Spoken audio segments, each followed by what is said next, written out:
il ne peut pas y avoir une éducation positive. Il y en a plusieurs. Et donc, c'est pas dogmatique.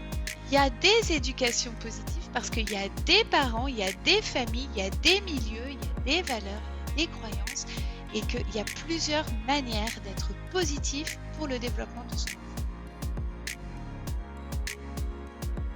enfant. Éducation positive, en fait, ça, même si on est à peu près tous d'accord sur la bienveillance, l'empathie, l'accueil des émotions, etc., chacun de nous met le curseur différemment et on n'est pas tous pareils. Nous, par exemple, à l'école des formations positives, on va dire non, nous, on n'accueille jamais la violence. La violence, le gros truc de violence, ne doit être vécu, subi, mis en œuvre par personne au sein de la famille, ni par les parents, ni par les enfants. Et donc le cadre, il est assez clair par rapport à ça. Donc ce que j'essaye d'amener ici, c'est que on va pas tous mettre la même chose derrière éducation positive. Il y a aussi des personnes qui vont avoir leur sujet préféré. Par exemple, motricité libre ou pas. Et bien sûr qu'on peut être pro-motricité libre et être dans l'éducation positive. Et on peut désirer une motricité plus encadrée et être dans l'éducation positive. Ça, c'est important de comprendre. C'est-à-dire que, par exemple, imaginons que je suis à Paris, dans le 15e, et j'ai des petits-enfants parisiens, voilà, de Neuilly, ils sont bien habillés, avec des beaux vêtements et tout. Et quand on va au parc, je peux être une maman positive et leur dire « mais tu remontes pas la pente du toboggan et tu montes pas sur les bancs ». Parce qu'il y a des gens qui vont vouloir se mettre là et en fait ils vont se salir derrière et ils vont pas être contents.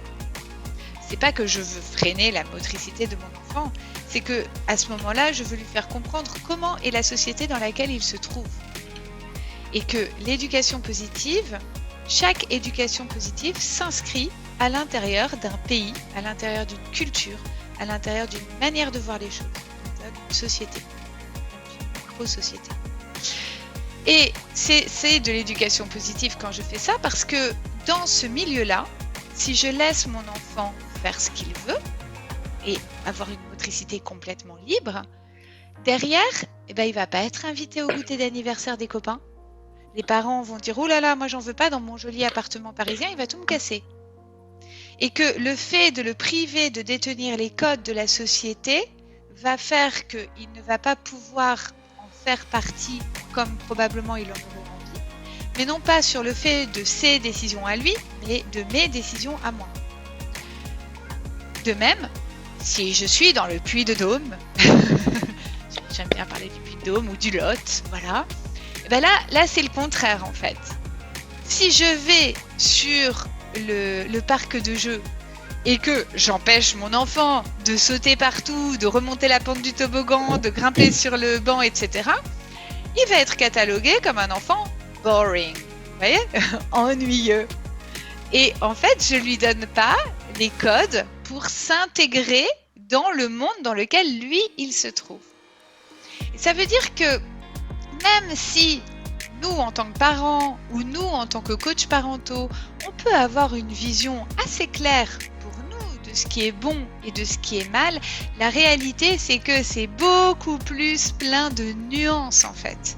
Et que ça va dépendre de l'endroit où je me trouve. Ça va dépendre de la société dans laquelle je me trouve, des valeurs de la société dans laquelle je me trouve.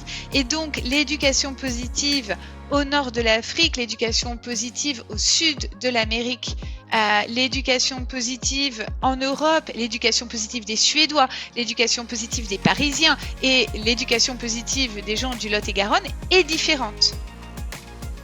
Et ce qui est super important derrière, c'est véritablement de comprendre que en tant que coach parental, on ne doit pas arriver avec « j'ai la solution ».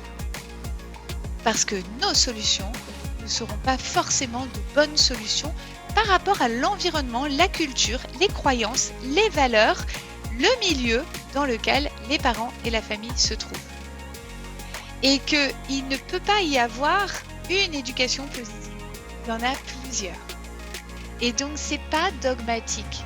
y a des éducations positives parce qu'il y a des parents, il y a des familles, il y a des milieux, il y a des valeurs, il y a des croyances et qu'il y a plusieurs manières d'être positif pour le développement de son enfant.